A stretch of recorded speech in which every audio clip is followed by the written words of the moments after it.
Good evening. Ekalavya current affairs YouTube ఛానల్కు మిత్రులందరికీ స్వాగతం. ఈరోజు మనం 2020 ఆగస్టు 10 నుంచి 16వ తేదీల మధ్య ఉన్నటువంటి current affairs and current related general studies అంశాలని ఒకసారి పరిశీలిద్దాం. ఈరోజు మనం మొదట చూసేటువంటి అంశం ఏంటి అంటే అంతర్జాతీయ యువజన దినోత్సవం. ఈ అంతర్జాతీయ యువజన దినోత్సవము లేదా ఇంటర్నేషనల్ యూత్ డే, ఈ ఇంటర్నేషనల్ యూత్ డేకి సంబంధించి భవిష్యత్ పోటీ పరీక్షల్లో ప్రశ్నలు ఏ విధంగా రావడానికి అవకాశం ఉందో ఒకసారి చూద్దాం. అంతర్జాతీయ యువజన దినోత్సవాన్ని ఎప్పుడు నిర్వహిస్తారు అని అంటే ఆగస్టు 12వ తేదీన. ప్రతి సంవత్సరం ఆగస్టు 12వ తేదీని అంతర్జాతీయ యువజన దినోత్సవంగా నిర్వహిస్తూ ఉంటారు.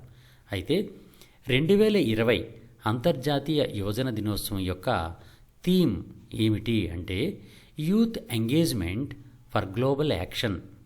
Youth engagement for global action అనేది అంతర్జాతీయ యువజన దినోత్సవం 2020 యొక్క థీమ్. అదేవిధంగా 2020 ఇంటర్నేషనల్ యూత్ డేలో భాగంగా ఐక్యరాజ్యసమితి ఒక క్యాంపైన్ అంటే ఒక ప్రచార కార్యక్రమాన్ని ప్రారంభించడం జరిగింది. ఈ ప్రచార కార్యక్రమం ఏంటి అనేటటువంటి ప్రశ్న కూడా రావడానికి అవకాశం ఉంది. అది ప్రశ్న ఏ విధంగా రావచ్చు అంటే 2020 అంతర్జాతీయ యువజన దినోత్సవంలో భాగంగా ఐక్యరాజ్యసమితి ప్రారంభించిన ప్రచార కార్యక్రమము ఏది లేదా క్యాంపెయిన్ ఏది అని అంటే 31 days of youth. 31 days of youth అనేది ఈ ఐక్యరాజ్యసమితి ప్రారంభించినటువంటి ఒక ప్రచార కార్యక్రమం. ఈ కార్యక్రమంలో భాగంగా యువజనుల యొక్క హక్కుల గురించి, బాధ్యతల గురించి ప్రపంచవ్యాప్తంగా ప్రచారం చేయడం జరుగుతుందన్నమాట. వచ్చే 31 రోజుల పాటు ఈ కార్యక్రమాలు నిర్వహించడం జరుగుతుంది. దీన్ని 31 డేస్ ఆఫ్ యూత్ అనే కార్యక్రమంగా పేర్కోవడం జరిగింది. అయితే ఈ అంతర్జాతీయ యువజన దినోత్సవంలో జనరల్ స్టడీస్ విభాగాన్ని ఒకసారి మనం గమనించినట్లయితే మొట్టమొదటి ఇంటర్నేషనల్ యూత్ డే లేదా అంతర్జాతీయ యువజన దినోత్సవాన్ని ఎప్పుడు నిర్వహించారు అనే ప్రశ్న రావచ్చు. అది 2000 సంవత్సరం ఆగస్టు 12వ తేదీన మొట్టమొదట ఈ అంతర్జాతీయ యువజన దినోత్సవాన్ని నిర్వహించడం జరిగింది.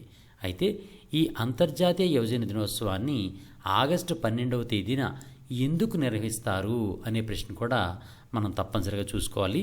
అది ఈ ప్రశ్న ఏ విధంగా రావడానికి అవకాశం ఉంటుంది అని అంటే ఏ సమావేశంలో అంటే ఏ సమావేశానికి అనుగుణంగా అంతర్జాతీయ యువజన దినోత్సవాన్ని ప్రతి సంవత్సరం ఆగస్టు 12వ తేదీన నిర్వహిస్తారు అని అంటే 1998 ఆగస్టు 8 నుంచి 12 మధ్య తేదీలలో ఐక్యరాజ్యసమితిలో నిర్వహించబడినటువంటి ప్రపంచ యువజన శాఖ మంత్రుల యొక్క వరల్డ్ కాన్ఫరెన్స్, ఈ కాన్ఫరెన్స్ యొక్క చివరి రోజైనటువంటి ఆగస్టు 12వ తేదీన ప్రతి సంవత్సరం కూడా అంతర్జాతీయ యువజన దినోత్సవంగా నిర్వహించుకోవాలని తీర్మానించుకోవడం జరిగింది. దానిలో భాగంగానే మొట్టమొదటిసారిగా 2000 సంవత్సరం ఆగస్టు 12వ తేదీన ఈ మొట్టమొదటి అంతర్జాతీయ యువజన దినోత్సవాన్ని నిర్వహించడం జరిగిందనమాట.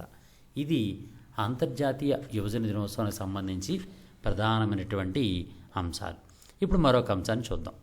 కోవిడ్-19కు ప్రపంచంలో మొట్టమొదటి వ్యాక్సిన్ని రష్యా అనేది విడుదల చేయడం జరిగింది. ఈ రష్యా విడుదల చేసినటువంటి వ్యాక్సిన్కి సంబంధించినటువంటి ప్రధాన అంశాలని ఒకసారి చూద్దాం. కోవిడ్-19కు ప్రపంచంలో మొట్టమొదట వ్యాక్సిన్ను విడుదల చేసినటువంటి మొట్టమొదటి దేశం ఏది అంటే ఆ విధంగా ప్రకటన చేసినటువంటి మొట్టమొదటి దేశం ఏది అంటే రష్యా.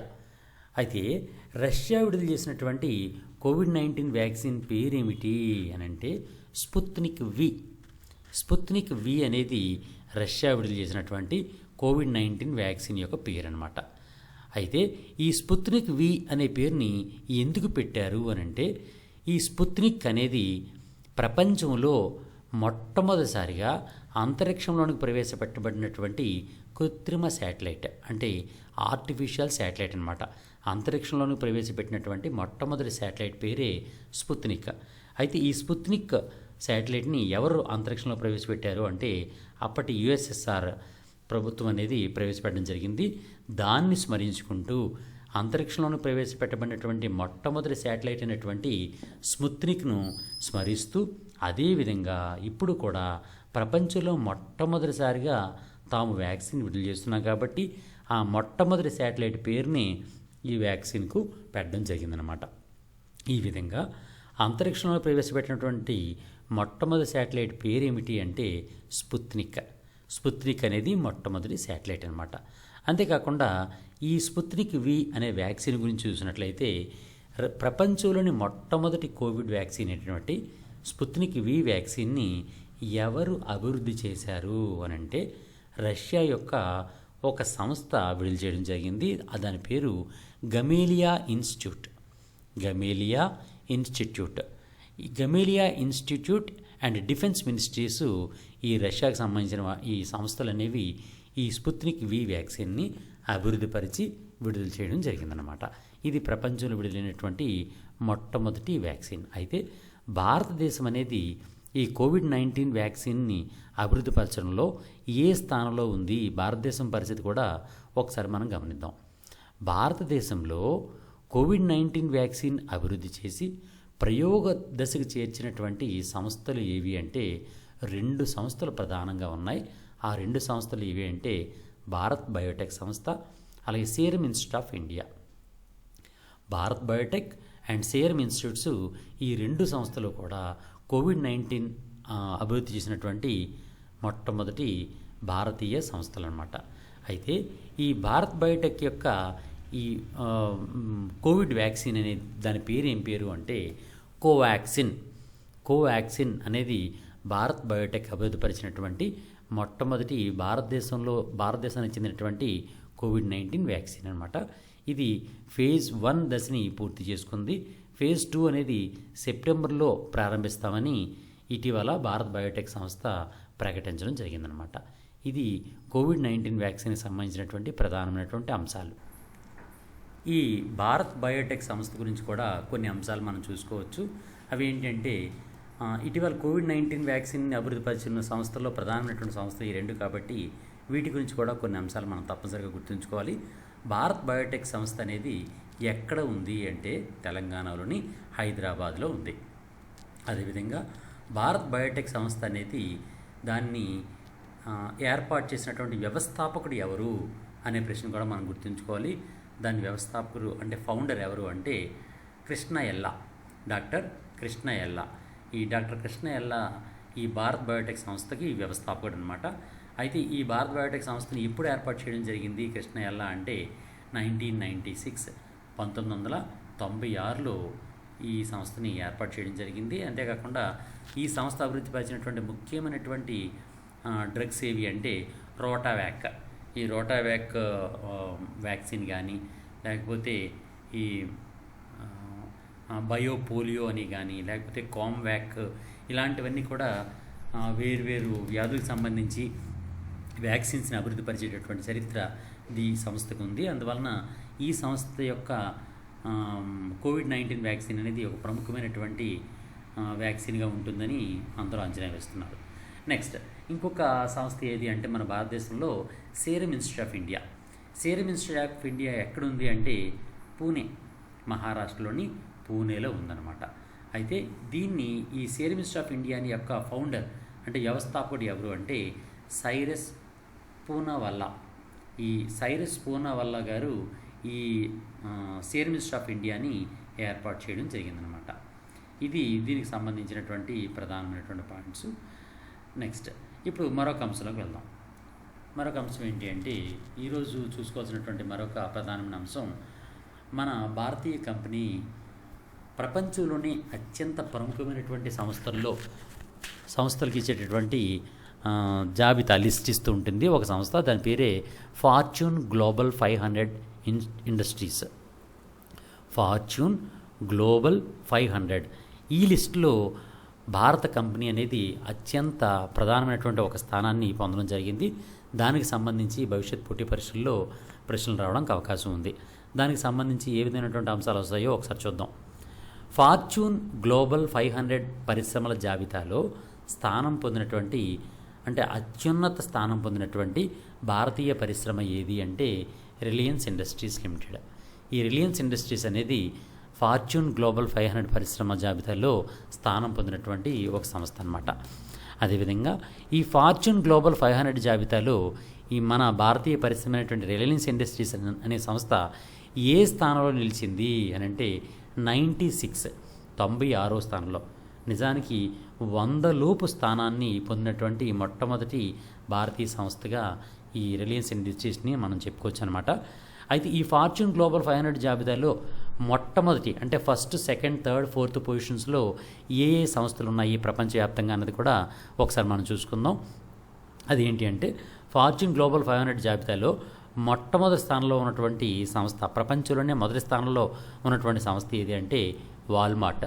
ఈ వాల్మార్ట్ యొక్క సంస్థ యొక్క విలువ ఎంత అంటే $524 బిలియన్.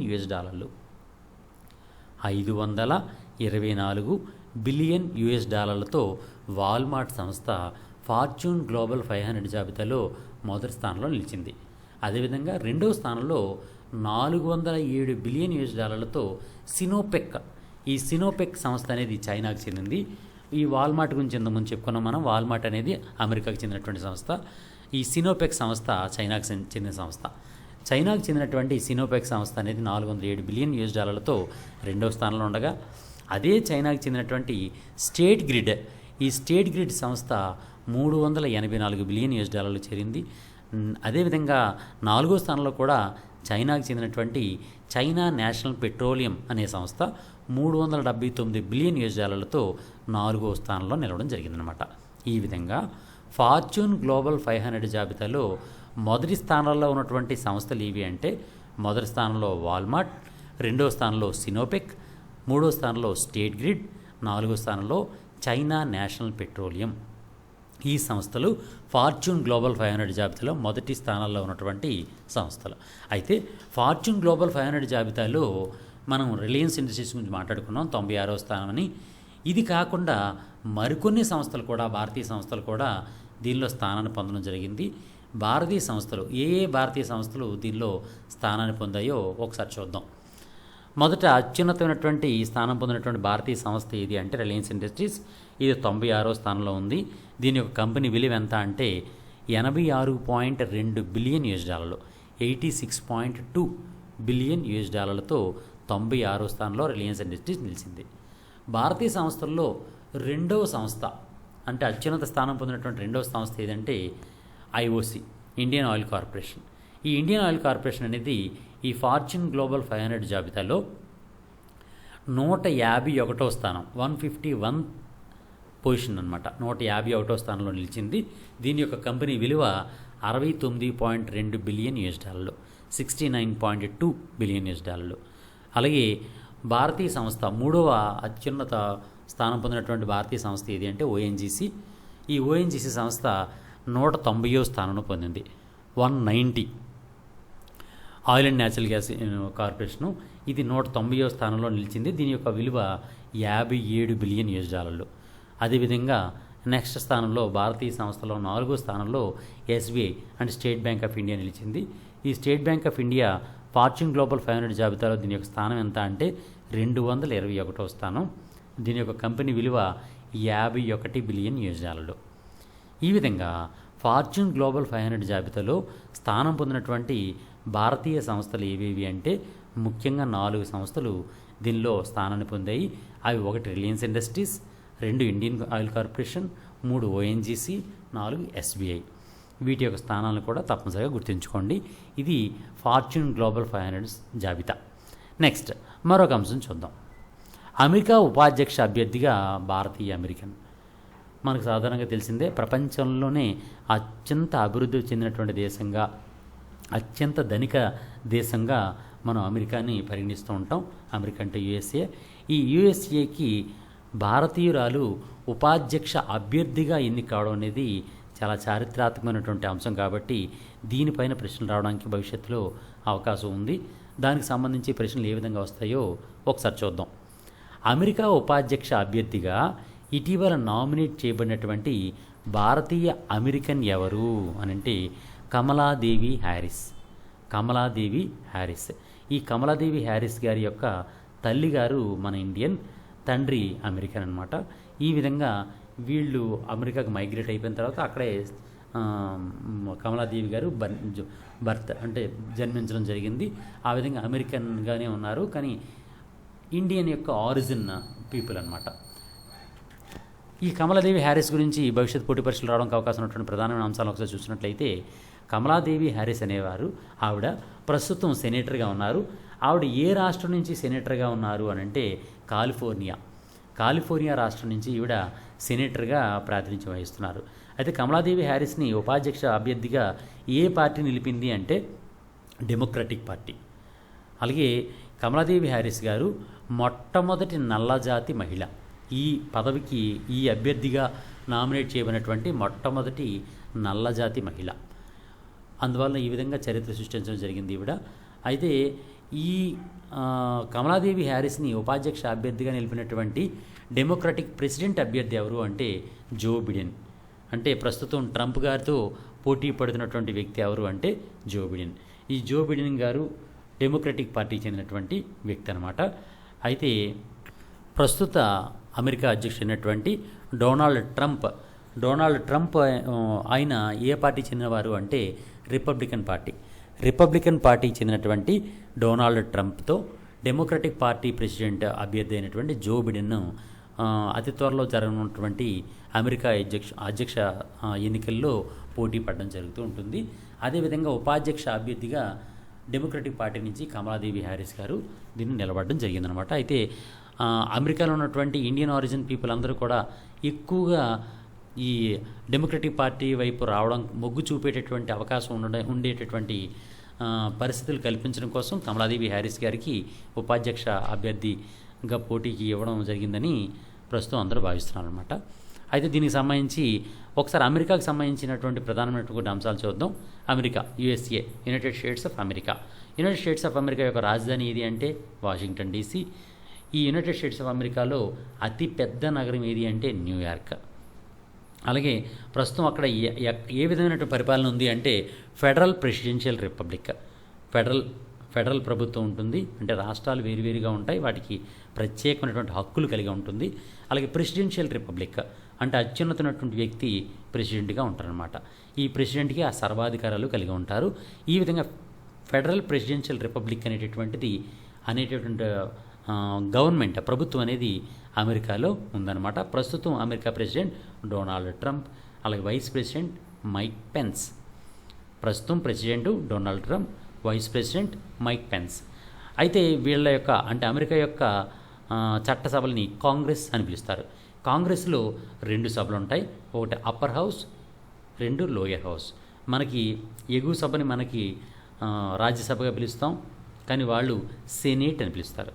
అంటే మనం రాజ్యసభ అని పిలిచేదాన్ని వాళ్ళు సెనేట్ అని పిలుస్తారు. మనం లోక్సభ అని పిలిచేదాన్ని వాళ్ళు హౌస్ ఆఫ్ రిప్రజెంటేటివ్స్ అని పిలుస్తారు.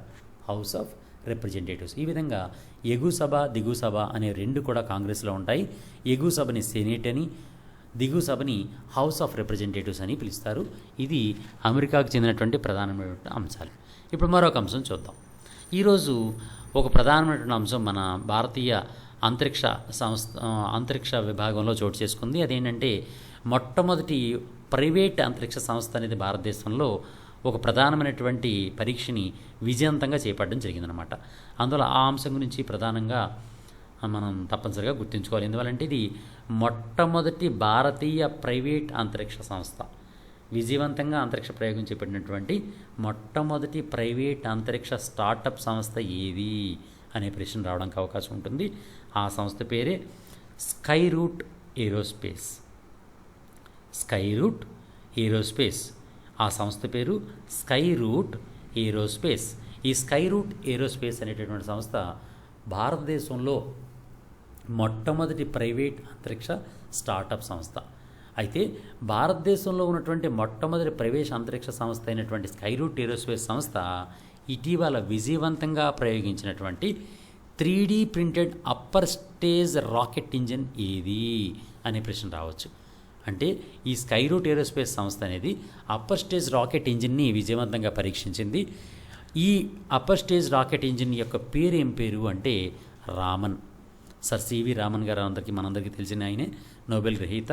ఈ నోబెల్ లిటరేట్ అయినటువంటి సర్ సివి రామన్ గారి పేరునే ఈ స్కై రూట్ ఏరోస్పేస్ సంస్థ అనేది తన అప్పర్ స్టేజ్ రాకెట్ ఇంజిన్కి పేరు పెట్టడం జరిగింది. ఆ ఇంజిన్ పేరే రామన్. అయితే అదే ప్రశ్న కూడా రావచ్చు, ఎవరి పేరు మీదుగా ఇటీవల భారత ప్రైవేట్ అంతరిక్ష సంస్థ అయినటువంటి Skyroot upper stage rocket ఇంజిన్ను విజయవంతంగా పరీక్షించింది అంటే నోబెల్ గ్రహీత అయినటువంటి sir C V Raman. Sir C V Raman గారి యొక్క పేరు మీదుగా రూపొందించినటువంటి రామన్ అనేటటువంటి 3D printed upper stage rocket ఇంజిన్ని ఈ స్కై రూట్ ఏరోస్పేస్ సంస్థ ఇటీవల విజయవంతంగా పరీక్షించడం జరిగింది. అందువలన మనం ఇప్పుడు ఇవన్నీ కూడా చెప్పుకోవడం జరుగుతుంది. అయితే ఇప్పుడు మనం స్కై రూట్ ఏరోస్పేస్ సంస్థ గురించి కూడా ఒకసారి చూద్దాం. స్కై రూట్ ఏరోస్పేస్ సంస్థని ఎవరు ఏర్పాటు చేశారు అంటే, గతంలో ఇస్రోలో పనిచేసినటువంటి 2 శాస్త్రవేత్తలు ప్రత్యేకంగా ఒక ప్రైవేట్ సంస్థని ఏర్పాటు చేసుకోవడం జరిగింది. ఆ సంస్థ పేరే స్కై రూట్ ఏరోస్పేస్ సంస్థ. ఈ స్కై రూట్ ఏరోస్పేస్ సంస్థని ఏర్పాటు చేసినటువంటి శాస్త్రవేత్తలు ఎవరు అంటే పవన్ కుమార్ చందన అండ్ నాగ్ భరత్ దక. వీళ్ళిద్దరూ కూడా గతంలో ఇస్రోలో పనిచేసినటువంటి సైంటిస్టులు.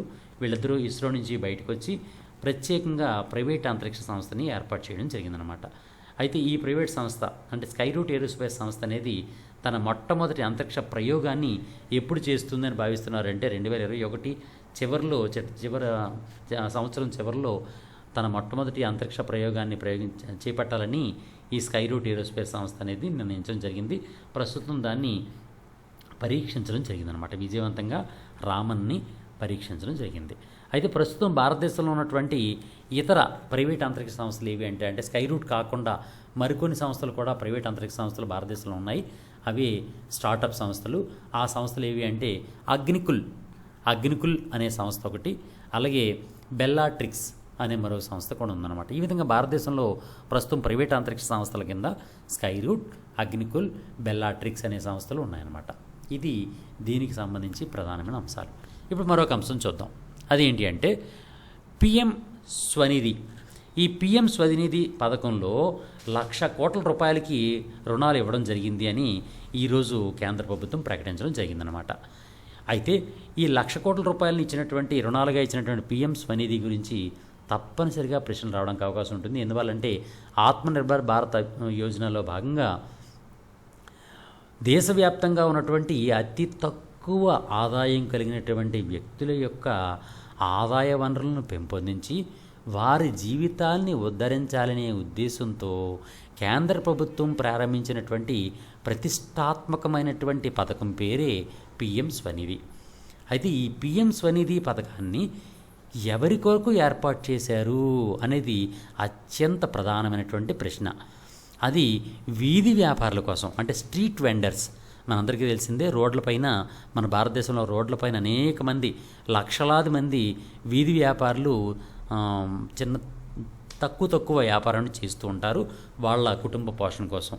అటువంటి వీధి వ్యాపారులందరూ కూడా ప్రస్తుత కోవిడ్-19 ప్రాబ్లం కారణంగా వాళ్ళ యొక్క తమ దైనందిన జీవన ఆదాయాన్ని కోల్పోవడం జరిగింది. అందువలన వారు తిరిగి తమ వ్యాపారాన్ని పునరుద్ధరించుకొని తమ కాళ్ళపై తాము బతికే అవకాశాన్ని కల్పించుకునే ఉద్దేశంతో కేంద్ర ప్రభుత్వం, మన ప్రధాని నరేంద్ర మోడీ గారు దూరదృష్టితో ఇటువంటి లక్షలాది మంది పేదల్ని తిరిగి గాడిలో పెట్టాలనే ఉద్దేశంతో ఈ పిఎం స్వనిధి అనే పథకాన్ని ప్రారంభించడం జరిగింది. దానిపైన తప్పనిసరిగా భవిష్యత్తులో ప్రశ్నలు రావడానికి అవకాశం ఉంటుంది. అవి ఏ విధంగా ప్రశ్నలు వస్తాయో ఒకసారి చూద్దాం. 1,00,000 కోట్ల రూపాయలు రుణాలు ఇచ్చినట్లుగా ఇటీవల కేంద్రం ప్రకటించినటువంటి పిఎం స్వనిధి పథకం ఎవరి కొరకు ఉద్దేశించింది అని అంటే దేశంలో ఉన్నటువంటి వీధి వ్యాపారుల కొరకు, అంటే స్ట్రీట్ వెండర్స్ కోసం. ఈ స్ట్రీట్ వెండర్స్కి తక్కువ మొత్తంలో రుణాలు ఇస్తూ ఉంటారనమాట. అంటే ఒక్కొక్క స్ట్రీట్ వెండర్కి 10,000 రూపాయల వరకు, అంటే ఎటువంటి హామీ లేనటువంటి, హామీరహితమైనటువంటి 10,000 రూపాయల వరకు రుణాలని వాళ్ళకి ఇస్తూ ఉంటారనమాట. వీళ్ళు అతి తక్కువ ప్రీమియం కడుతూ వాళ్ళ రుణాన్ని తీర్చుకునే అవకాశం ఉంటుందన్నమాట. అయితే ఈ పిఎం స్వనిధి అంటే ఏంటి? పిఎం స్వనిధి యొక్క పూర్తి అబ్రివేషన్ కూడా మనం తప్పనిసరిగా గుర్తుంచుకోవాలి.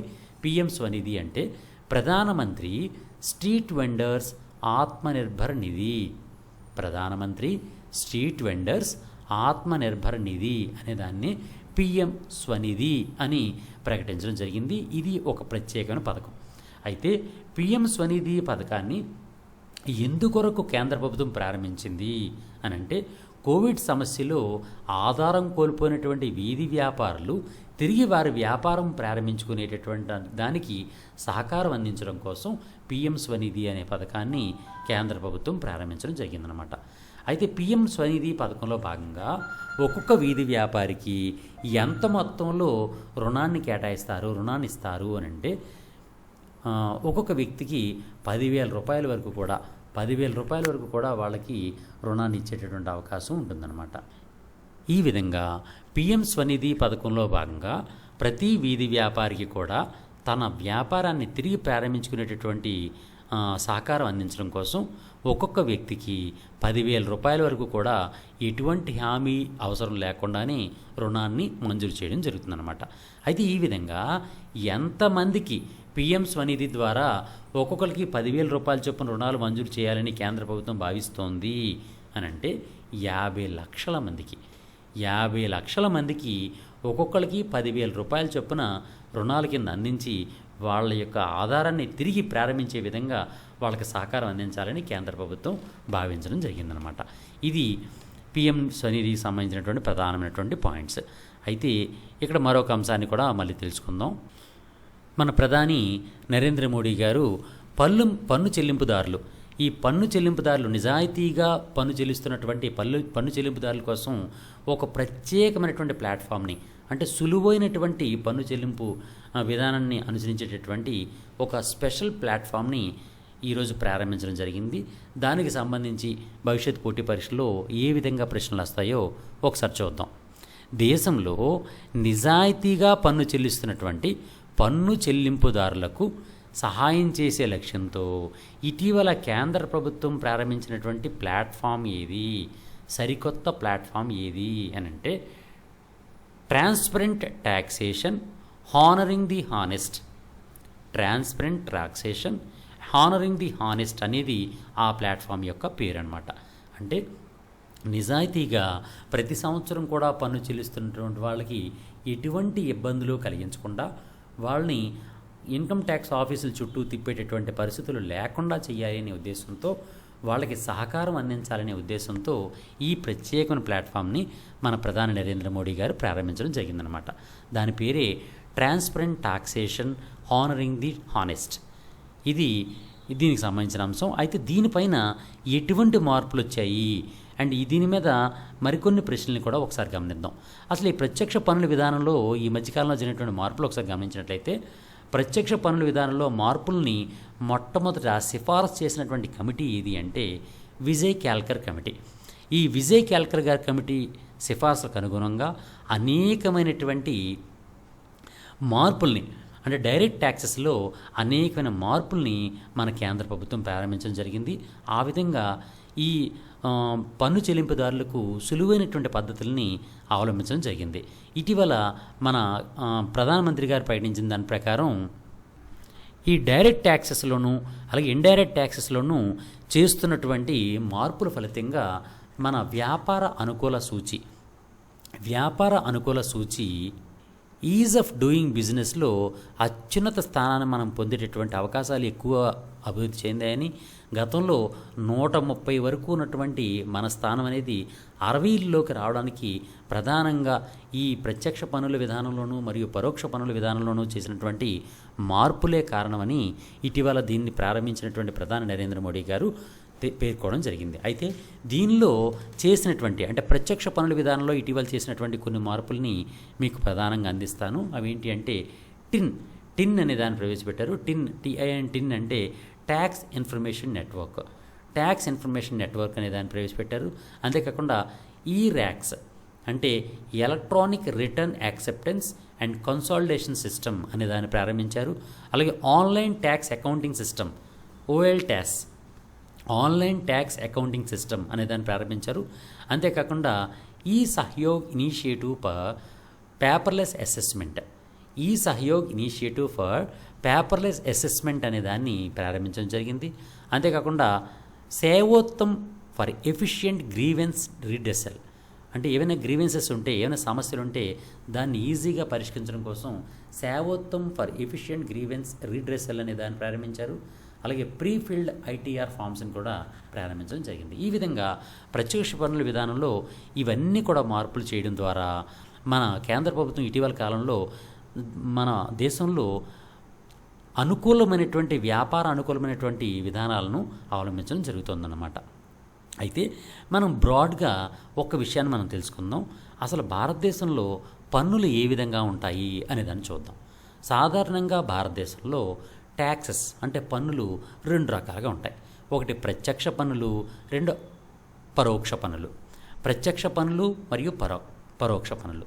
ప్రత్యక్ష పన్నులు అంటే ప్రత్యక్షంగా ప్రజల నుంచి వసూలు చేసేటటువంటి ట్యాక్సెస్ని కేంద్ర ప్రభుత్వం ప్రత్యక్షంగా ప్రజల నుంచి వసూలు చేసేటువంటి పన్నుల్ని ప్రత్యక్ష పన్నులు అని పిలుస్తారు.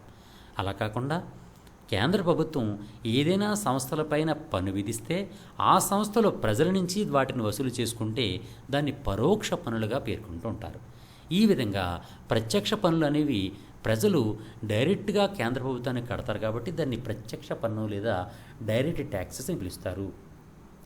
ఇండైరెక్ట్ ట్యాక్సెస్లో ఏవైనా వస్తువులు కొనుగోలు చేసినప్పుడు వాటిపైన ట్యాక్స్ని ప్రజలు వాళ్ళ సంస్థలు కడతారు. ఆ సంస్థలు ఈ ప్రభుత్వానికి కడుతూ ఉంటాయి అన్నమాట. అందువల్ల దాన్ని పరోక్ష పన్నులు అని పిలుస్తారు.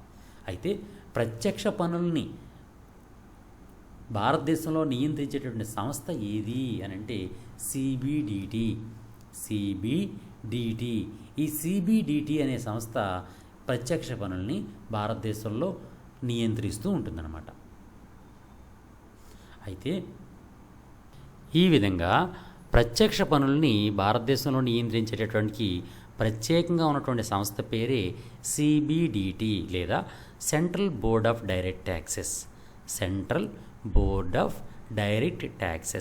ఈ central board of direct taxes అనేది భారతదేశంలో ప్రత్యక్ష పన్నులపైన నియంత్రణ కలిగి ఉంటుందన్నమాట. ఈ సెంట్రల్ బోర్డ్ ఆఫ్ డైరెక్ట్ ట్యాక్సెస్కి ప్రస్తుతం ఎవరు చైర్మన్గా ఉన్నారు అనేది కూడా మనం తప్పనిసరిగా గుర్తుంచుకోవాలి. ప్రస్తుతం సిబిడిటికి చైర్మన్గా ప్రమోద్ చంద్ర మోడీ గారు సిబిడిటి చైర్మన్గా ప్రస్తుతం ఉన్నారన్నమాట. అయితే ఈ సిబిడిటిని ఎప్పుడు ఏర్పాటు చేశారు అంటే 1944లో ఈ సిబిడిటిని మొట్టమొదట ఏర్పాటు చేయడం జరిగింది. అయితే ఈ సిబిడిటికి చైర్మన్ని ఎవరు నియమిస్తారు అంటే ఫైనాన్స్ మినిస్టర్ అంటే కేంద్ర ఆర్థిక మంత్రి సిబిడిటి యొక్క చైర్మన్ని నియమిస్తూ ఉంటారనమాట. Next indirect taxes. భారతదేశంలో పరోక్ష పన్నుల్ని కూడా మనం చూస్తూ ఉంటాం. ఈ పరోక్ష పన్నుల్ని నియంత్రించేటటువంటి ప్రత్యేకమైనటువంటి సంస్థ ఉంది.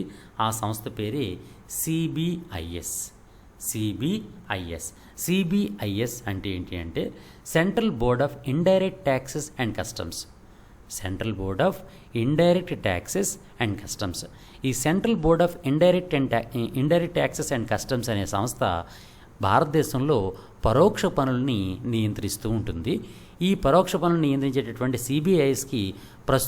సిబిఐసికి ప్రస్తుతం చైర్మన్గా ఎవరున్నారు అంటే ఎం అజిత్ కుమార్ గారు ప్రస్తుతం సిబిఐసి యొక్క చైర్మన్గా ఉన్నారు. అయితే ఇందాక డైరెక్ట్ ట్యాక్స్ చెప్పుకున్నట్టుగానే ప్రత్యక్ష పన్నులకు నియంత్రించేటువంటి సిబిడిటి అలాగే పరోక్ష పన్నులను నియంత్రించేటువంటి సిబిఐసి ఈ 2 కూడా 1944లోనే ఏర్పాటు చేయడం జరిగిందనమాట. అంతేకాకుండా సిబిడిటికి సిబిఐసికి ఉన్నటువంటి చైర్మన్ని ఎవరు నియమిస్తారు అంటే ఫైనాన్స్ మినిస్టరే నియమిస్తూ ఉంటారనమాట. అంటే అప్పుడు ప్రస్తుతం ఎవరైతే కేంద్ర ఆర్థిక మంత్రిగా ఉంటారో వాళ్ళే సిబిఐటి చైర్మన్గాను సిబిఐసి చైర్మన్ను నియమిస్తూ ఉంటారన్నమాట. ఇది ప్రత్యక్ష పన్నులు మరియు పరోక్ష పన్నుల గురించి. అయితే ప్రత్యక్ష పన్నులు అని వేటిని అంటారు అనేది కూడా కొన్నిసార్లు ఎగ్జామ్స్లో రావడం జరిగింది. అందులో ప్రత్యక్ష పన్నులు ఏంటి ఉంటాయో ఒకసారి చూసుకుందాం. ప్రత్యక్ష పన్నులుగా ఇన్కమ్ ట్యాక్స్ అంటే ఆదాయం పన్ను, ఇన్కమ్ ట్యాక్స్ కానీ, gift tax, wealth tax, capital gains tax, securities transaction tax, corporate tax ఇవన్నీ కూడా డైరెక్ట్ ట్యాక్సెస్. వీటిని డైరెక్ట్ ట్యాక్సెస్ అని పిలుస్తారు, అంటే ప్రత్యక్ష పన్నులు అంటారు. అలాగే ఇండైరెక్ట్ ట్యాక్సెస్ అంటే పరోక్ష పన్నులు అని వీటిని పిలుస్తారంటే అమ్మకం పన్ను అంటే sales tax, 2 service tax, 3 GST అంటే goods and services tax, 4 value added tax VAT, అలాగే 5 కస్టమ్స్ డ్యూటీ, 6 టోల్ ట్యాక్స్. వీటిని ఇండైరెక్ట్ ట్యాక్సెస్ లేదా పరోక్ష పన్నులు అని పిలుస్తారన్నమాట. ఈ విధంగా ప్రత్యక్ష పన్నులు, పరోక్ష పన్నులు ఏ ఏ ట్యాక్సులు ప్రత్యక్ష పన్నులు, ఏ ఏ ట్యాక్సులు పరోక్ష పన్నులు అనేవి మనం తప్పనిసరిగా గుర్తుంచుకోవాలి. ఇది దీనికి సంబంధించినటువంటి ప్రధానమైన అంశాలు. ఇప్పుడు మరొక అంశం చూద్దాం. అదేంటి అంటే అడ్వాన్స్డ్ మిస్సైల్ డిఫెన్స్ సిస్టమ్. ఈ అడ్వాన్స్డ్ మిస్సైల్ డిఫెన్స్ సిస్టమ్ ఇప్పటివరకు లేనటువంటి అత్యంత అధునాతనమైనటువంటి అడ్వాన్స్డ్ మిస్సైల్ డిఫెన్స్ సిస్టమ్ని ఇటీవల ఇజ్రాయిల్ ప్రయోగించడం జరిగింది. మన మిత్రదేశమైనటువంటి ఇజ్రాయిల్ ప్రయోగించడం జరిగిందనమాట. దానికి సంబంధించినటువంటి అంటే ఇటీవల కాలంలో ఇజ్రాయిల్తో మన సఖ్యత చాలా ఎక్కువగా ఉంది. మనం ఇజ్రాయిల్తో ఎక్కువ ఫ్రెండ్షిప్ చేస్తున్నాం. ఎందువల్లంటే మన మోడీ గారు అక్కడ బెంజమిన్ నెతన్యాహు గారితో ఎక్కువ రిలేషన్స్, కార్డియల్ రిలేషన్స్ అలా ఎక్కువ కలిగి ఉన్నారు. కాబట్టి ఇజ్రాయెల్ అనేది ఇటీవల కాలంలో మన చైనాతో మనకి ఇబ్బందులు కలుగుతున్నప్పుడు అత్యంత ఎక్కువగా మనకు సహకరించడం జరిగిందనమాట. అందువలన ఈ ఇజ్రాయెల్కి సంబంధించినటువంటి అధునాతనమైనటువంటి అడ్వాన్స్డ్ మిస్సైల్ డిఫెన్స్ సిస్టమ్ ప్రయోగించారు. కాబట్టి దీనిపైన కూడా ప్రశ్నలు రావడానికి అవకాశం ఉంది. దాని గురించి చూద్దాం. ఇటీవల ఇజ్రాయెల్ ప్రయోగించినటువంటి అడ్వాన్స్డ్ మిస్సైల్ డిఫెన్స్ సిస్టమ్ ఏది అని అంటే యారో 2 దానికి యారో 2 అని పేరు పెట్టడం జరిగిందనమాట. అయితే ఈ యారో 2 అడ్వాన్స్డ్ మిసైల్ డిఫెన్స్ సిస్టమ్ని ఎవరు రూపొందించారు అంటే అమెరికా, ఇజ్రాయిల్ సంయుక్తంగా దీన్ని అభివృద్ధి పరచడం జరిగిందనమాట. ఈ ఏరో సిస్టమ్ అభివృద్ధి చేసినటువంటి అంటే ఎవరు ఈ ఏరో 2ను అడ్వాన్స్డ్ మిసైల్ డిఫెన్స్ సిస్టమ్ ఏరో 2ను ఎవరు అభివృద్ధి పరిచారు అంటే ఇజ్రాయిల్కి చెందినటువంటి ఏరోస్పేస్ ఇండస్ట్రీ, అలాగే యుఎస్ అంటే అమెరికాకి చెందినటువంటి బోయింగ్ సంస్థ. మనందరికీ తెలిసిందే విమానం తయారు చేసే సంస్థే బోయింగ్ సంస్థ. ఈ బోయింగ్ సంస్థ, ఇజ్రాయిల్కి చెందినటువంటి ఏరోస్పేస్ ఇండస్ట్రీస్ ఈ రెండు కూడా సంయుక్తంగా ఈ యారో 2 అనేటటువంటి అడ్వాన్స్డ్ మిసైల్ డిఫెన్స్ సిస్టమ్ని ఇటీవల ప్రయోగించడం జరిగిందనమాట. ఇది దీనికి సంబంధించినటువంటి ప్రధానమైన అంశాలు. ఇప్పుడు మరొక అంశంలో చూద్దాం. ఈరోజు ఒక ప్రత్యేక ప్రకటన రావడం జరిగింది. అది ఐఎఫ్ఎఫ్ఐ గురించి మనందరికీ తెలిసిందే, international film festival of India. భారతదేశంలో ప్రతిష్టాత్మకంగా ప్రతి సంవత్సరం నిర్వహించబడేటటువంటి సినిమా మహోత్సవమే international film festival of India. దాన్ని ఐఎఫ్ఎఫ్ఐ అని పిలుస్తారు. ఈ ఐఎఫ్ఎఫ్ఐ షెడ్యూల్ ప్రకారమే నవంబర్లోనే తప్పనిసరిగా నిర్వహించడానికి అవకాశం ఉంది అని ఇటీవల ఆ సంస్థ ప్రకటించడం జరిగింది. దానికి సంబంధించి తప్పనిసరిగా కొన్ని అంశాలు చూద్దాం. అదేంటి అంటే నవంబర్లోనే ఐఎఫ్ఎఫ్ఐ జరుగుతుందని ప్రకటించడం జరిగింది. ఐఎఫ్ఎఫ్ఐ ఎప్పుడు నిర్వహించబడుతుందని ఇటీవల ప్రకటించడం జరిగింది అంటే 2020 నవంబర్ 20 నుంచి 28 మధ్యలో ఈ ఐఎఫ్ఎఫ్ఐ నిర్వహించబడుతుందని ఇటీవల ప్రకటించడం జరిగిందనమాట. అయితే ఐఎఫ్ఎఫ్ఐ అంటే ఏంటి అంటే international film festival of India. International film festival of India దాన్నే ఐఏఎఫ్ఐ అని పిలుస్తారు. అయితే దీన్ని ఇఫీ అని కూడా మనం పిలుస్తుంటాం. తెలుగులో ఇఫీ అని కూడా ఇస్తూ ఉంటారు. ఇఫీ అన్న, ఐఎఫ్ఎఫ్ఐ అన్న, international film festival of India అన్న ఒకటే. 2020 నవంబర్లో ఐఎఫ్ఎఫ్ఐ అంటే ఇఫీ ఎక్కడ నిర్వహించబడుతుంది అంటే ప్రతి సంవత్సరం కూడా ఇఫీ అనేది గోవాలో నిర్వహించబడుతూ ఉంటుందన్నమాట. అయితే ఇఫీ అనేది ఎప్పుడు ప్రారంభించారు, ఈ ఇఫీ మహోత్సవాలు అనేవి ఎప్పుడు ప్రారంభించారు అంటే 1952 1952 సంవత్సరంలో ఇఫీని ప్రారంభించడం జరిగిందనమాట. ఇది ఈఫీకి సంబంధించిన అంశాలు. ఇప్పుడు మరొక అంశం చూద్దాం. ఇటీవల మనకి తీవ్రంగా దేశంలో వరదలు ఎక్కువగా వస్తున్నాయి. కాబట్టి ఈ వరద ప్రమాద హెచ్చరిక గురించి మన దేశానికి గూగుల్ సహకారం అందిస్తామని ప్రకటించడం జరిగింది. దానికి సంబంధించిన కొన్ని అంశాలు చూద్దాం. అదేంటంటే దేశంలో వరద ప్రమాద హెచ్చరిక కొరకు ఇటీవల ఈ సిబిసి అంటే సెంట్రల్ వాటర్ కమిషన్ అనేది ఏ సంస్థతో ఒప్పందం కుదుర్చుకుంది అని అంటే ఈ ప్రపంచవ్యాప్తంగా ప్రముఖమైన సంస్థ కాబట్టి ఇది తప్పనిసరిగా గుర్తుంచుకోవాలి మనం. అదే గూగుల్ సంస్థ. అంటే గూగుల్ సంస్థతో మన సిడబ్ల్యూసి అంటే సెంట్రల్ వాటర్ కమిషన్ అనేది ఒప్పందం కుదుర్చుకోవడం జరిగింది. దీనికి సంబంధించి అంటే దేశంలో వరద ప్రమాద హెచ్చరికలు, ఫర్ ఎగ్జాంపుల్ గూగుల్ మ్యాప్స్ ఉంటాయి. ఆ గూగుల్ మ్యాప్స్ ద్వారా ఏ ఏ ప్రాంతాల్లో వరద ప్రమాదం ఉంది అనేది మనం సులువుగా తెలుసుకునే అవకాశాన్ని గూగుల్ కల్పిస్తానని ప్రకటించడం జరిగింది. దానిలో భాగంగా సిడబ్ల్యూసి అంటే సెంట్రల్ వాటర్ కమిషన్తో అంటే మన కేంద్ర ప్రభుత్వంలో మన భారతదేశంలో ఉన్నటువంటి జలవనరులను నియంత్రించేటువంటి కమిషన్ అయినటువంటి సెంట్రల్ వాటర్ కమిషన్తో ఈ గూగుల్ సంస్థ ఒప్పందం చేసుకోవడం జరిగిందనమాట. అయితే ప్రస్తుతం ఈ సెంట్రల్ వాటర్ కమిషన్ యొక్క చైర్మన్గా ఎవరున్నారు అంటే రాజేంద్ర కుమార్ జైన్ గారు ప్రస్తుతం సెంట్రల్ వాటర్ కమిషన్ యొక్క చైర్మన్గా ఉన్నారనమాట. ఇది దీనికి సంబంధించిన అంశం. మరొక అంశం చూద్దాం. ఇటీవల ప్రమాదకరమైనటువంటి అత్యంత ప్రమాదకరమైన పేలుళ్ళు సంభవించిన విషయం మనకు తెలిసిందే లెబనాన్లో.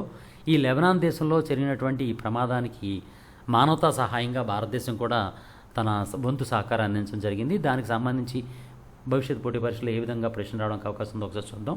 ఇటీవల ఏ దేశంలో జరిగినటువంటి పేలుళ్ల దుర్ఘటన సందర్భంగా భారతదేశం ఆ దేశానికి మానవతా సహాయం అందించింది అంటే లెబనాన్ దేశంతో. అలాగే ఈ లెబనాన్ దేశంలో లెబనాన్లోని ఎక్కడ పేలుళ్ళు జరిగాయంటే బీరూట్లో జరిగాయి. బీరూట్లో ఏ పదార్థం కారణంగా పేలుళ్ళు జరిగాయి అంటే అమ్మోనియం నైట్రేట్. ఇంతవరకు ప్రపంచ చరిత్రలో ఎప్పుడు కూడా ఎలాంటి పేలుళ్ళు జరగలేదు. ఎందువల్లంటే ఎక్కడైనా అమ్మోనియం నైట్రేట్ నిల్వ చేసి ఇంత బీభత్సమైనటువంటి పేలుళ్ళు జరిగినటువంటి దుర్ఘటన ఇంతవరకు ఎప్పుడు జరగలేదు. అందువలన అమ్మోనియం నైట్రేట్ అనే పదార్థాన్ని మనం తప్పనిసరిగా గుర్తుంచుకోవాలి. భవిష్యత్ పోటీ పరీక్షల్లో తప్పనిసరిగా ప్రశ్న రావడానికి అవకాశం ఉంటుంది. లెబనాన్లో లేదా బీరూట్లో జరిగినటువంటి ఈ పేలుళ్లకు ప్రధానమైనటువంటి కారణం ఏమిటి, ఏ పదార్థము అని అంటే అమ్మోనియం నైట్రేట్ కారణంగా పేలుళ్ళు కలిగేటటువంటి అవకాశం ఉంది అని నిజానికి అమ్మోనియం నైట్రేట్ని అత్యధికంగా దిగుమతి చేసుకున్నటువంటి భారతదేశంలో ఉన్నటువంటి పోర్ట్ ఏది అంటే విశాఖపట్నం పోర్ట్. కాకపోతే ఇటీవల కాలంలో విశాఖపట్నం పోర్ట్లో ఈ అమ్మోనియం నైట్రేట్ నిలవ కారణంగా ఎటువంటి పేలుళ్ళు జరగడానికి అవకాశం లేదు అని ప్రభుత్వం ప్రకటించడం జరిగింది. అది మనం చాలా ఆనందకరమైన విషయం. కానీ అమ్మోనియం నైట్రేట్ అనేది ప్రమాదకరమైనటువంటి పేలుళ్ళకి ఉపయోగించే పదార్థం కాబట్టి దీని నిల్వ అనేది చాలా అత్యంత జాగ్రత్తలు తీసుకోవాల్సినటువంటి అంశం అన్నమాట. అందువలన అమ్మోనియం నైట్రేట్ అనే పదం మాత్రం తప్పనిసరిగా మీరు గుర్తుంచుకోండి. నెక్స్ట్ మరొక అంశంలోకి వెళ్దాం. మరొక అంశం ఏంటి అంటే శౌర్య కేజీసీ కార్డ్. ఈ శౌర్య కేజీసీ కార్డ్ అంటే కిసాన్ క్రెడిట్ కార్డు అనమాట. ఈ కిసాన్ క్రెడిట్ కార్డుని కొద్దిగా మార్పు చేసి ఇటీవల కాలంలో హెచ్డిఎఫ్సి సంస్థ దీన్ని కొద్దిగా మార్పు చేసి చేయడం జరిగింది. దానికి సంబంధించి భవిష్యత్ పోటీ పరీక్షల్లో ఏ విధంగా ప్రశ్నలు రావడానికి అవకాశం ఉందో ఒకసారి చూద్దాం.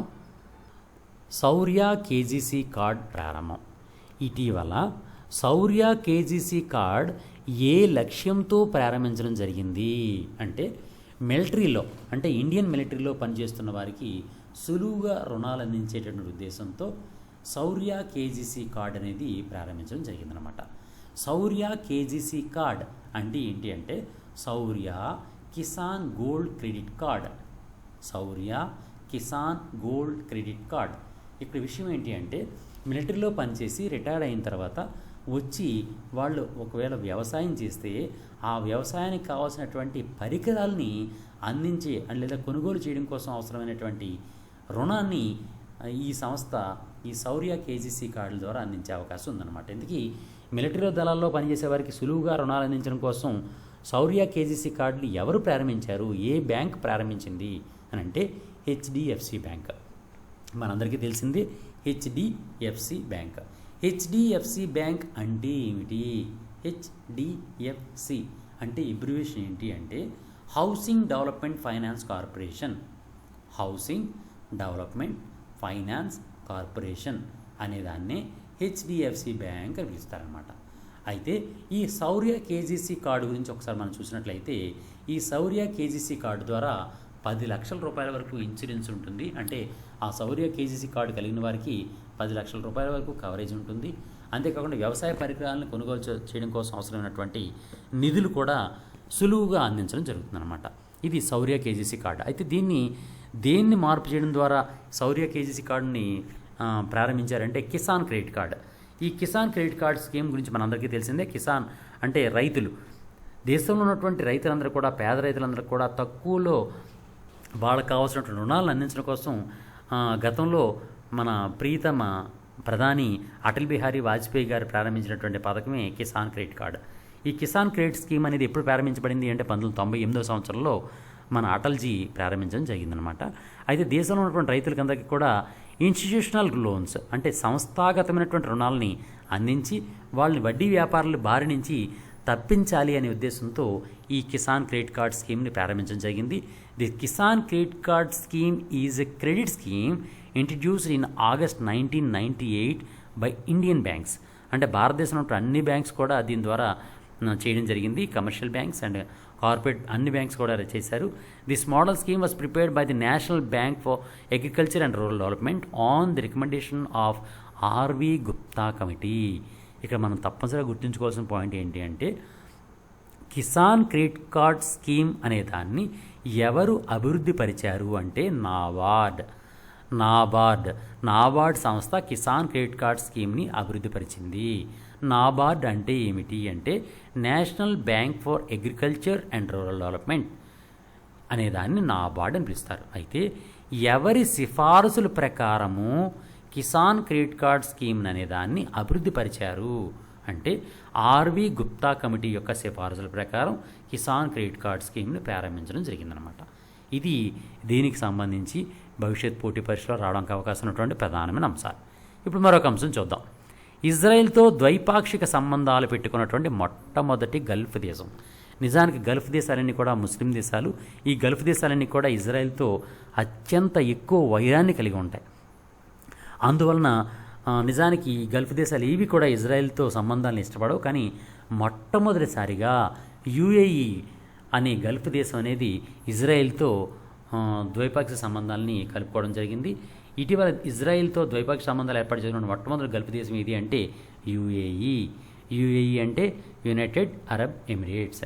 యుఏఈతో ఇజ్రాయెల్ దేశం ద్వైపాక్షిక సంబంధాలు కలుపుకోవడంలో ప్రధానమైనటువంటి పాత్రను పోషించిన వారు ఎవరు అంటే అమెరికా, భారతదేశము. అమెరికా మరియు భారతదేశాలు రెండు కూడా మధ్యవర్తిత్వం చేసి యుఏఈకి మరియు ఈ ఇజ్రాయెల్ దేశానికి మధ్య ద్వైపాక్షిక సంబంధాలు అభివృద్ధి పరచడం కోసం ప్రధానంగా కృషి చేయడం జరిగిందనమాట. ఇది దీనికి సంబంధించినటువంటి ప్రధానమైన అంశం. అయితే మరొక అంశం చూద్దాం. అదేంటంటే అత్యధిక కాలం భారత ప్రధానిగా పనిచేసినటువంటి కాంగ్రెసేతర ప్రధానమంత్రిగా మన ప్రస్తుత ప్రధాని నరేంద్ర మోడీ గారు నిలవడం జరిగిందనమాట. నిజానికి ఇంతవరకు కూడా కాంగ్రెస్ పార్టీ యొక్క ఆధ్వర్యంలోనే ప్రధానులందరూ కూడా అత్యధిక కాలం పనిచేశారు. కాంగ్రెసేతర ప్రధానులుగా చాలా తక్కువ కాలం మాత్రమే పనిచేశారు. కానీ మొట్టమొదటిసారిగా అత్యధిక కాలం భారత ప్రధానిగా పనిచేసినటువంటి కాంగ్రెసేతర ప్రధానిగా నరేంద్ర మోడీ గారు నిలవడం జరిగిందనమాట. అందువలన ప్రస్తుతం కూడా నరేంద్ర మోడీ గారే ప్రధాని కాబట్టి మనం తప్పనిసరిగా దీని మీద ప్రశ్నలు మనం ఎక్స్పెక్ట్ చేయొచ్చు. భవిష్యత్ పోటీ పరీక్షలో తప్పనిసరిగా దీని మీద ప్రశ్నలు రావడానికి అవకాశం ఉంది. ఏ విధంగా ప్రశ్నలు వస్తాయో ఒకసారి చూద్దాం. అత్యధిక కాలం భారత ప్రధానిగా పనిచేసినటువంటి కాంగ్రెసేతర ప్రధాని అంటే కాంగ్రెస్ పార్టీకి చెందినటువంటి ప్రధాని ఎవరు అంటే నరేంద్ర మోడీ. అయితే ప్రస్తుత ప్రధాని అయినటువంటి నరేంద్ర మోడీ గారు ఎప్పుడు పదవీ స్వీకారం చేశారు భారత ప్రధానిగా అంటే 2014 మే 26వ తేదీన ఈయన భారత ప్రధానమంత్రిగా పదవీ స్వీకారం చేయడం జరిగిందనమాట. నరేంద్ర మోడీ గారు ఏ రాష్ట్రానికి చెందిన వ్యక్తి అంటే గుజరాత్ రాష్ట్రానికి చెందిన వ్యక్తి. గుజరాత్ యొక్క ముఖ్యమంత్రిగా ఆయన 2001 అక్టోబర్ 7 నుంచి 2014 మే 22 వరకు పనిచేశారు. 2014 మే 26న భారత ప్రధానమంత్రిగా ఆయన పదవీ స్వీకారం చేసుకోవడం జరిగింది. నరేంద్ర మోడీ గారు ఎన్నవ భారత ప్రధాని అంటే 14వ భారత ప్రధాని. అంటే పదవి ప్రకారం చూసుకుంటే 15వ భారత ప్రధాని, కానీ వ్యక్తిపరంగా చూసుకుంటే 14వ భారత ప్రధాని అన్నమాట. ఎందువల్లంటే 2 టర్మ్స్ కూడా గత టర్ము ఈ టర్ము కూడా లోక్సభకి ఈ నరేంద్ర మోడీ గారే ప్రధాని కాబట్టి మనం ఆ విధంగా కూడా కౌంట్ చేసుకోవచ్చు. 14వ ప్రధానిగా నరేంద్ర మోడీ గారు ఉన్నారు. ప్రస్తుత భారత ప్రధాని నరేంద్ర మోడీ గారు ఏ నియోజకవర్గం నుంచి అంటే ఏ లోక్సభ నియోజకవర్గం నుంచి ప్రాతినిధ్యం వహిస్తున్నారు అంటే వారణాసి అంటే కాశీ పుణ్యక్షేత్రం. ఈ కాశీ పుణ్యక్షేత్రం నుంచే నియోజకవర్గం నుంచే నరేంద్ర మోడీ గారు ప్రాతినిధ్యం వహిస్తున్నారు. అయితే అత్యధిక కాలం ప్రధానమంత్రులుగా చేసినటువంటి కాంగ్రెసేతర ప్రధాని అనుకున్నాం కాబట్టి అత్యధిక కాలం ప్రధానమంత్రిగా పనిచేసినటువంటి వ్యక్తుల గురించి కూడా ఒకసారి మనం ప్రధానమైన అంశాలను ఒకసారి చూద్దాం. భారతదేశానికి ప్రస్తుతం ఇప్పటి వరకు అత్యధిక కాలం భారత ప్రధానిగా పనిచేసినటువంటి వ్యక్తి ఎవరు అంటే జవహర్లాల్ నెహ్రూ. ఈయన 16 సంవత్సరాల 286 రోజులు అంటే 6130 రోజులు భారత ప్రధాని కింద పనిచేశారు. అదేవిధంగా రెండవ స్థానంలో అంటే భారతదేశానికి అత్యధికంగా ప్రధానిగా పనిచేసినటువంటి అత్యధిక కాలం ప్రధానిగా పనిచేసినటువంటి రెండవ వ్యక్తి ఎవరు అంటే ఇందిరాగాంధీ. ఆవిడ 11 సంవత్సరాల 59 రోజులు భారత ప్రధానిగా పనిచేశారు. 3వ స్థానంలో మన్మోహన్ సింగ్ గారు నిలిచారు. ఆయన 10 సంవత్సరాల 4 రోజుల పాటు ఈయన భారత ప్రధానిగా పనిచేశారు. ఇప్పుడు 4వ స్థానంలో ఉన్న వ్యక్తి ఎవరు అంటే ప్రస్తుతం భారత ప్రధానిగా ఉన్నటువంటి మన ప్రియతమ ప్రధానమంత్రి నరేంద్ర మోడీ గారు. ఆయన ఇప్పటి వరకు 6 సంవత్సరాల 82 రోజులు పనిచేశారు, ఇంకా పనిచేస్తూ ఉన్నారు. అందువల్ల ఈ సంఖ్య అనేది తప్పనిసరిగా ఎక్కువగానే పెరుగుతుందని మనం ఎక్స్పెక్ట్ చేయొచ్చు. ఎందువల్లంటే ఇంకా సుమారు 3.5 సంవత్సరాలు ఈయన ప్రస్తుత పదవీ కాలమే ఉంది. ఆ విధంగా నరేంద్ర మోడీ గారు మిగిలినటువంటి రికార్డ్స్ కూడా బ్రేక్ చేసే అవకాశం కూడా మనం ఊహించవచ్చు. నెక్స్ట్ 5వ స్థానంలో అటల్ బిహారీ వాజ్పేయి గారు ఉన్నారు. అటల్ బిహారీ వాజ్పేయి గారు 6 సంవత్సరాల 80 రోజుల పాటు భారత ప్రధానిగా పనిచేశారన్నమాట. ఈ విధంగా భారతదేశానికి ప్రధానిగా పనిచేసినటువంటి అత్యధిక సుదీర్ఘ కాలం భారత ప్రధానిగా పనిచేసినటువంటి వారిలో వరుస క్రమాన్ని తెలియజేయండి అంటే మొదటి స్థానం జవహర్లాల్ నెహ్రూ, 2వ స్థానం ఇందిరాగాంధీ, 3వ స్థానం మన్మోహన్ సింగ్, 4వ స్థానం నరేంద్ర మోడీ, 5వ స్థానం అటల్ బిహారీ వాజ్పేయి. ఇవి ఈ వారానికి సంబంధించినటువంటి ప్రధానమైనటువంటి అంశాలు. మిత్రులారా, మనం తప్పనిసరిగా ప్రతి ఆదివారం మీకు అందిస్తాను.